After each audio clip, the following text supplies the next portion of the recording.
क्या पढ़े थे? Chapter number 1। अच्छा, इसमें हमने सबसे पहले ये देखा था कि टैक्स की डेफिनेशन क्या होती है। तो टैक्स मतलब एक बर्डन जो गवर्नमेंट अपन पे लगाता है। क्यों लगाता है? ताकि वो हमको पब्लिक सर्विसेज दे सके। Okay fine. Burden by government. कितने तरीके के टैक्स होते हैं? 2, IDT and DT. Indirect tax किस पे लगता है? Supply of goods and services plus custom, ये भी सप्लाई पे लगता है। ठीक है। डीटी किस पे लगता है? Income of person. ओके है क्या? अच्छा, फिर हमें तो क्या पढ़ना है? ये।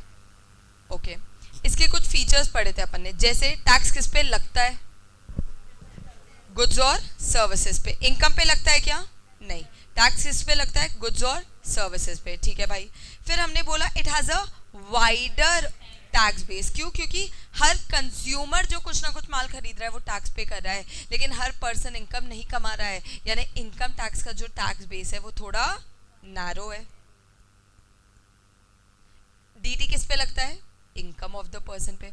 अच्छा, क्या आप बर्डन शिफ्ट कर सकते हो? क्यों शिफ्ट कर सकते हो भाई? Wholesaler to retailer to final consumer आपका बर्डन शिफ्ट हो जाता है, बट यहाँ पर क्या बर्डन शिफ्ट होता है? नहीं। जिसका इनकम उसको इनकम टैक्स भरना पड़ेगा। ठीक है। उसी पे बात आ गई इंसिडेंस एंड इम्पैक्ट की। इंसिडेंस मतलब टैक्स किस पे लग रहा है, इम्पैक्ट मतलब वो टैक्स का भार कौन बेयर कर रहा है। इंसिडेंस मतलब टैक्स किस पे लग रहा है। टैक्स लगता है बिजनेसमैन पे जो माल सेल कर रहा है, इम्पैक्ट होता है उस पे जो माल कंज्यूम कर रहा है या खरीद रहा है। बट यहां पर टैक्स लगता भी इनकम जनरेटिंग पर्सन पे और देना भी उसी को पड़ता है, यानी incidence and impact is on the same person. ठीक है भाई। एक बोलता है that this is inflationary nature. Inflationary क्यों भाई? तो बोलते हैं यार 100 रुपए का माल साला 120 रुपए का हो जाता है क्योंकि उस पर 20% टैक्स लग गया। दैट इज इन्फ्लेशनरी नेचर, जब माल का प्राइस बढ़ जाता है। लेकिन this reduces inflation. How does it reduces inflation? तो बोलते हैं देख यार क्या होता है ना कि आप 100 रुपए की इनकम है, 30 रुपए का तो इनकम टैक्स चार्ज कर लेते हो, 70 रुपए बचे। अब जो चीज़ मैं 100 रुपए में खरीद सकती थी, अब मुझे क्या करना पड़ेगा? सिर्फ 70 ही रुपए बचे मेरे पास खरीदने के लिए, यानी मार्केट में डिमांड कम हो जाएगी, और डिमांड कम हो जाएगी तो इन्फ्लेशन अपने आप कम हो जाएगा। फिर एक बोलता है it is regressive in nature. Regressive in nature का क्या मतलब है? तो बोला यार अमीर गरीब कुछ नहीं देखता। जीएसटी बोलता है तूने माल खरीदा तू टैक्स पे कर। अगर 18% रेट है तो 18% रेट है, वो भले अमीर हो या गरीब हो। लेकिन this is progressive in nature, मतलब जिसकी ज्यादा इनकम उसका ज्यादा इनकम टैक्स। फिर बोलता है कि हाँ यार लेकिन ये कहीं ना कहीं आपको सोशली हेल्प करता है। कैसे? अब अपन की इंफॉर्मेशन और अपडेट हो गई है। हमने बोला था, हमने एक चीज पढ़ा था, टबैको और टबैको प्रोडक्ट में 28% का तो रेट लगता ही लगता है, उसके ऊपर से कंपनसेशन सेस भी लगता है। मतलब जीएसटी क्या कोशिश करता है कि जो भी हार्मफुल आइटम है ना उस पर इतना टैक्स लगा दो कि कहीं ना कहीं उसका कंजम्पशन अपने आप थोड़ा कम हो जाए। फिर एक बोलता है कि क्या टैक्स इवेजन पॉसिबल है? तो जीएसटी वाला बोलता है यार हमारे केस में ना थोड़ा कम है।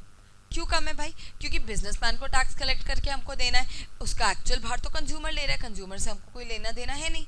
हम तो सीधा बिजनेसमैन को पकड़ेंगे कि तू टैक्स दे। यहाँ पर टैक्स इवेजन पॉसिबल है। क्यों? क्योंकि इंसिडेंस और इम्पैक्ट सेम पर्सन पे है, इसलिए कहीं ना कहीं टैक्स इवेजन थोड़ा ज़्यादा पॉसिबल होता है। और इनडायरेक्ट टैक्स का एक और बेनिफिट है, एक और बेनिफिट नहीं, एक और फीचर है that it does not pinch us. Pinch us मतलब हमें पता ही नहीं चलता कि हम टैक्स पे कर गए। सारे पॉइंट्स याद आ रहे हैं? और इससे क्या डिफरेंसेस याद आ रहे हैं? हो जाएगा? ओके।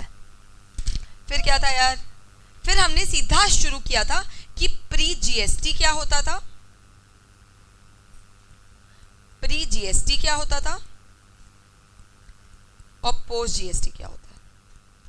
पहली बात तो कुछ पढ़ते हैं जीएस टैक्स के बारे में। तो हमने पढ़ा कि भाई टैक्स लेवी करने की पावर सिर्फ और सिर्फ गवर्नमेंट के पास है। टैक्स लेवी करने की पावर सिर्फ और सिर्फ authority of India, authority of parliament से आ सकती है। फिर दूसरा बोला, मतलब पहला तो बोला कि कोई भी टैक्स कलेक्ट नहीं कर सकता जब तक लॉ पावर ना दे दे। फिर लॉ ने बोला हम पावर देते हैं पार्लियामेंट को टैक्स बनाने के लिए for the centre, and state को टैक्स बनाने के लिए फॉर द स्टेट। फिर तीसरे में बोला एक लिस्ट को डिस्कस किया। क्या किया? एक लिस्ट को डिस्कस किया। अच्छा, ये कहाँ लिखा था कि कोई टैक्स कलेक्ट नहीं कर सकता जब तक लॉ नहीं बोल देता? किस आर्टिकल में लिखा था? आर्टिकल 260। फिर उसको पावर किस आर्टिकल ने दी? आर्टिकल 245। आर्टिकल 245 ने बोला भाई हम पार्लियामेंट को भी पावर देंगे कुछ कुछ के लिए और स्टेट को भी पावर देंगे कुछ कुछ के लिए। फिर 246 बोला कि ठीक है यार, मैं लिस्ट ही डिवाइड कर देता हूँ ना 7 शेड्यूल में, मैं लिस्ट ही डिवाइड कर देता हूँ 7 शेड्यूल में। उसने 3 लिस्ट क्रिएट कर दी, एक यूनियन लिस्ट, एक स्टेट लिस्ट, एक कॉन्करेंट लिस्ट। यूनियन लिस्ट वाला बोला हमारे यूनियन के पास पावर है, स्टेट लिस्ट वाला बोला स्टेट के पास पावर है, और कॉन्करेंट लिस्ट बोला दोनों के पास पावर है अपने खुद के लॉ बनाने के लिए। अब यूनियन में कवर कर दिया उसने, जैसे कि सर्विस टैक्स, जैसे कि इनकम टैक्स, जैसे कि excise duty, except alcoholic liquor for human consumption and drugs. बोला देख यार, स्टेट एक्साइज ड्यूटी चार्ज करेगी अल्कोहलिक लिकर पे और ड्रग्स पे, बाकी सब पे एक्साइज ड्यूटी हम चार्ज करेंगे। फिर बोला कस्टम भी तू चार्ज कर। किसको? यूनियन को। स्टेट को बोला यार तू क्या कर, तू सेल्स टैक्स चार्ज कर, value added tax. CST charge हम करेंगे बट ले तू लेना, चार्ज हम करेंगे बट ले तू लेना। और एक्साइज ड्यूटी का पावर दे दिया किस किस में? अल्कोहलिक लिकर और ड्रग्स पे। ठीक है। फिर ये तो आर्टिकल्स है प्री जीएसटी। प्री जीएसटी होता क्या था? एक्साइज भी लग रहा है, नो क्रेडिट, वैट भी लग रहा है, सीएसटी भी लग रहा है, सर्विस टैक्स भी लग रहा है, कुछ चीज सेंटर को जा रही है तो कुछ चीज स्टेट को जा रही है, और इन लोग का बेनिफिट मिल नहीं रहा। यानी कास्केडिंग इफेक्ट बहुत लंबा खासा हो गया। कास्केडिंग इफेक्ट मतलब टैक्स ऑन टैक्स। एक गवर्नमेंट जो कलेक्ट कर रही है, सपोज ये सेंटर कलेक्ट कर रहा है, ये स्टेट कलेक्ट कर रहा है, तो सेंटर स्टेट बेनिफिट नहीं दे रही है एक दूसरे को। कभी कभी तो ये सेंटर कलेक्ट कर रहा है, ये भी सेंटर कलेक्ट कर रहा है, उन दोनों का भी बेनिफिट नहीं दे रही है एक दूसरे को। क्यों? क्योंकि एक सर्विस पे लग रहा है, एक मैन्युफैक्चरिंग पे लग रहा है। अच्छा, बोला ये जो वैट है ना बेटा, ये भी हर स्टेट अपना अपना बनाएगा, यानी मल्टीपल वैट लॉज हो गए, मल्टीपल वैट लॉज हो गए,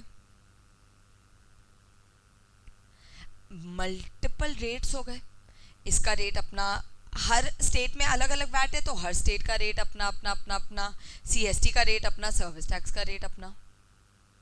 सीएसटी का जो रेट था 2% था, वैट का रेट हमेशा ज़्यादा होता था, तो आर्बिट्राज होने लगा कि भाई पहले एक स्टेट को पास कर दो, फिर दूसरा स्टेट पहले स्टेट को वापस दे देगा।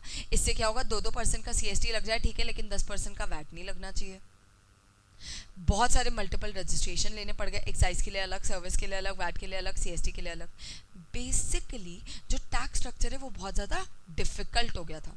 अच्छा, ये सब छोड़ो, स्टेट में एंटर भी कर दिया ना तो ऑक्ट्राई लग जाता था, एंट्री टैक्स लग जाता था, एक्सेट्रा। इन सब के लिए क्या लाना पड़ा? इन सब के लिए क्या लाना पड़ा? तो जस्ट अ सेकेंड,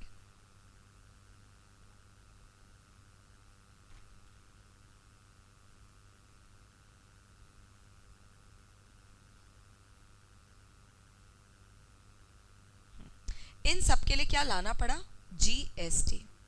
बोला भाई जीएसटी आ गया ना तो आपको सीधा सीधा बेनिफिट इनपुट टैक्स के मिलना शुरू हो जाएंगे और सब खत्म हो जाएगा। वैट खत्म, सीएसटी खत्म, एक्साइज खत्म, सर्विस टैक्स खत्म।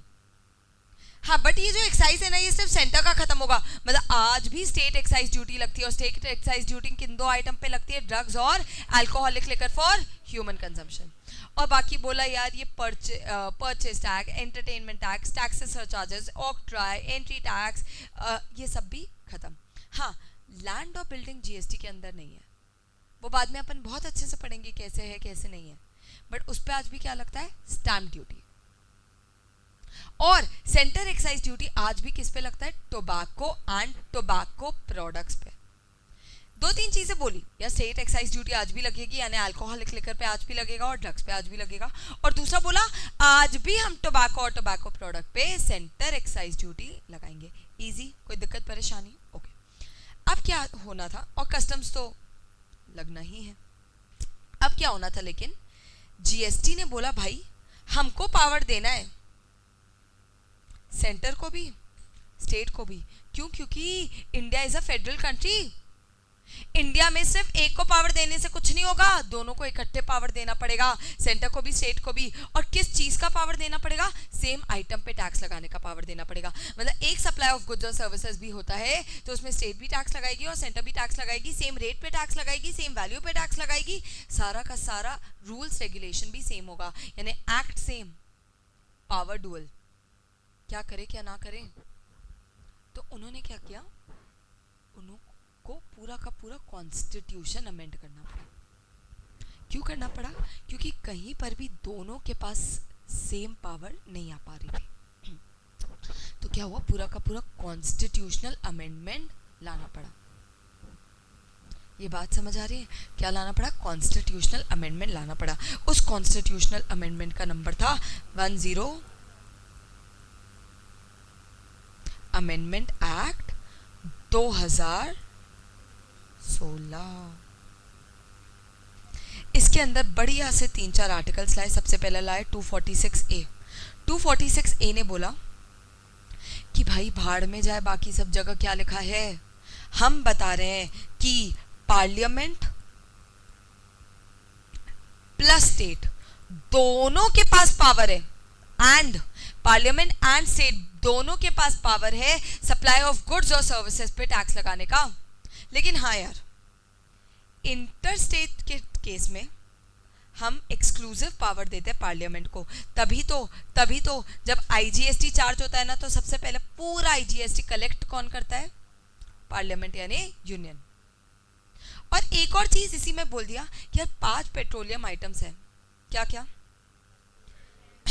Petrol, high speed diesel, ETF, motor spirit और नेचुरल गैस। ये 5 आइटम है जिसपे अभी टैक्स हम नहीं लगा रहे, बाद में लगा सकते हैं on the recommendation of GST council, अभी टैक्स नहीं लगा रहे। यानी पार्लियामेंट और स्टेट के पास पावर है इंटर स्टेट के लिए और इंट्रा स्टेट के लिए, और इंटर स्टेट के लिए पूरी की पूरी पावर किसको दे दिया? पार्लियामेंट को। तब स्टेट भड़क गया कि भाई जब इंट्रा स्टेट ट्रांजैक्शन हो रहा है तो टैक्स 2 लोग लगा रहे हैं और इंटर स्टेट में सिर्फ तू लगा रहा है, गलत है। तो लाया गया आर्टिकल 279A, जिसमें क्लियरली बोल दिया बेटा हाँ, इंटर स्टेट की पूरी पावर किसके पास है? पार्लियामेंट के पास। यानी टैक्स लगाएगा भी वही, कलेक्ट भी वही करेगा, लेकिन वो किसको बांट देगा? डेस्टिनेशन स्टेट को। कितना? आधा।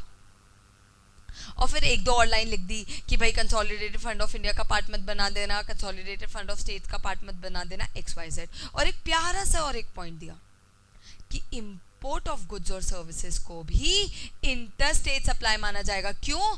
क्योंकि कहीं ना कहीं डिसएडवांटेज हो रहा था हमारे घर वालों को। तो inter state import of goods और सर्विसेज को क्या क्या? इंटर स्टेट ट्रांजैक्शन मान लिया। क्लियर है क्या? कोई दिक्कत परेशानी? फिर हमने एक और आर्टिकल पढ़ा, आर्टिकल 366, जिसमें कुछ डेफिनेशंस दिए थे। देखिए क्या एक बार, जिसमें कुछ डेफिनेशंस दिए थे।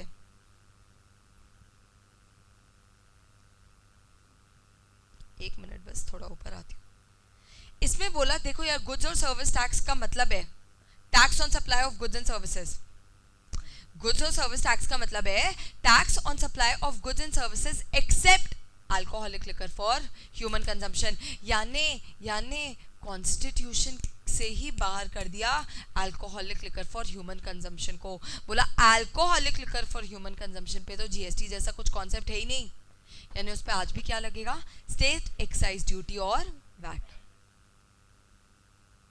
पेट्रोलियम प्रोडक्ट को भी बाहर किया, लेकिन कैसे बाहर किया? कॉन्स्टिट्यूशन में अंदर लाने के बाद बाहर किया कि भाई तू अभी बाहर है, जीएसटी काउंसिल जब बोलेगा तब तू अंदर आ जाना। इसलिए उस पर भी आज भी क्या लगता है? पुराने टैक्स। और पुराने टैक्स मतलब सेंटर की एक्साइज ड्यूटी और वैट। ठीक है। फिर सर्विस की डेफिनेशन दिया वगैरह वगैरह। एक बार स्टेट की डेफिनेशन देखना तो लिखता है state with reference to Article 246A, 268, 269, 269A, 279A includes a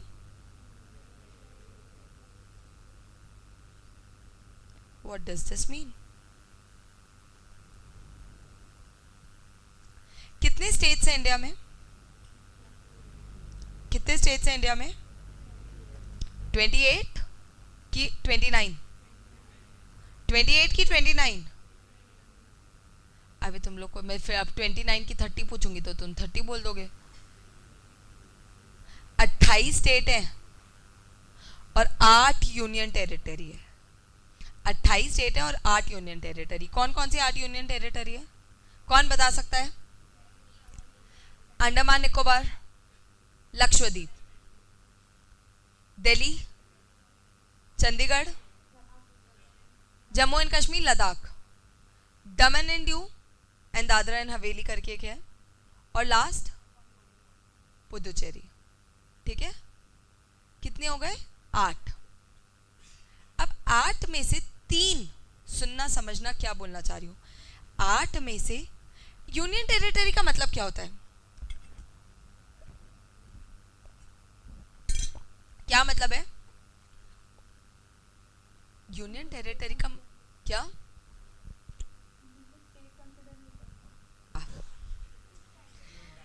वाह, क्या डेफिनेशन है। यूनियन टेरिटरी वो है जो स्टेट नहीं है, जो सेंटर के अंडर है, जो यूनियन गवर्नमेंट के अंडर आती है। जैसे 28 स्टेट गवर्नमेंट के अंदर आते हैं अपने अपने, वैसे यूनियन टेरिटरी का मतलब ये यूनियन गवर्नमेंट के अंदर आने वाले लोग, यानी यहाँ किसका राज चलेगा? सेंटर का ही। लेकिन there are 3 union territories which are treated as a state. They are not state, they are partial state. They have a state legislature. है यूनियन टेरिटरी, इसका मतलब क्या? कुछ चीजें सेंटर हैंडल करती है और कुछ चीजें स्टेट हैंडल करती है। They have state legislature. ये है दिल्ली, पुदुचेरी, मेरी स्पेलिंग गलत हो सकती है पुदुचेरी की, आई एम नॉट श्योर, और तीसरा जम्मू एंड कश्मीर। अब ये मैं क्यों पढ़ा रही हूं? यानी 28 स्टेट और 3 union territories which are like a state. तो यहां पर SGST लगेगा कि UTGST? वापस सोच लो, यहां SGST लगेगा कि UTGST? देखो स्टेट की डेफिनेशन में किसको कवर किया? Includes union territory with legislature. इसका मतलब स्टेट की डेफिनेशन में यूनियन टेरिटरी विथ लेजिस्लेचर को इंक्लूड किया। मतलब इनमें क्या लगेगा?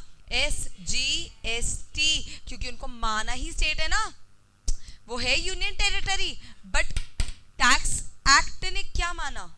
स्टेट। यानी 28 स्टेट्स प्लस 3 यूनियन टेरिटरी। लिख लेना कौन कौन सी? दिल्ली, पौंडीचेरी या पुदुचेरी, जो भी बोलते हैं, एंड जम्मू एंड कश्मीर। ये 3 में भी क्या लगेगा? SGST।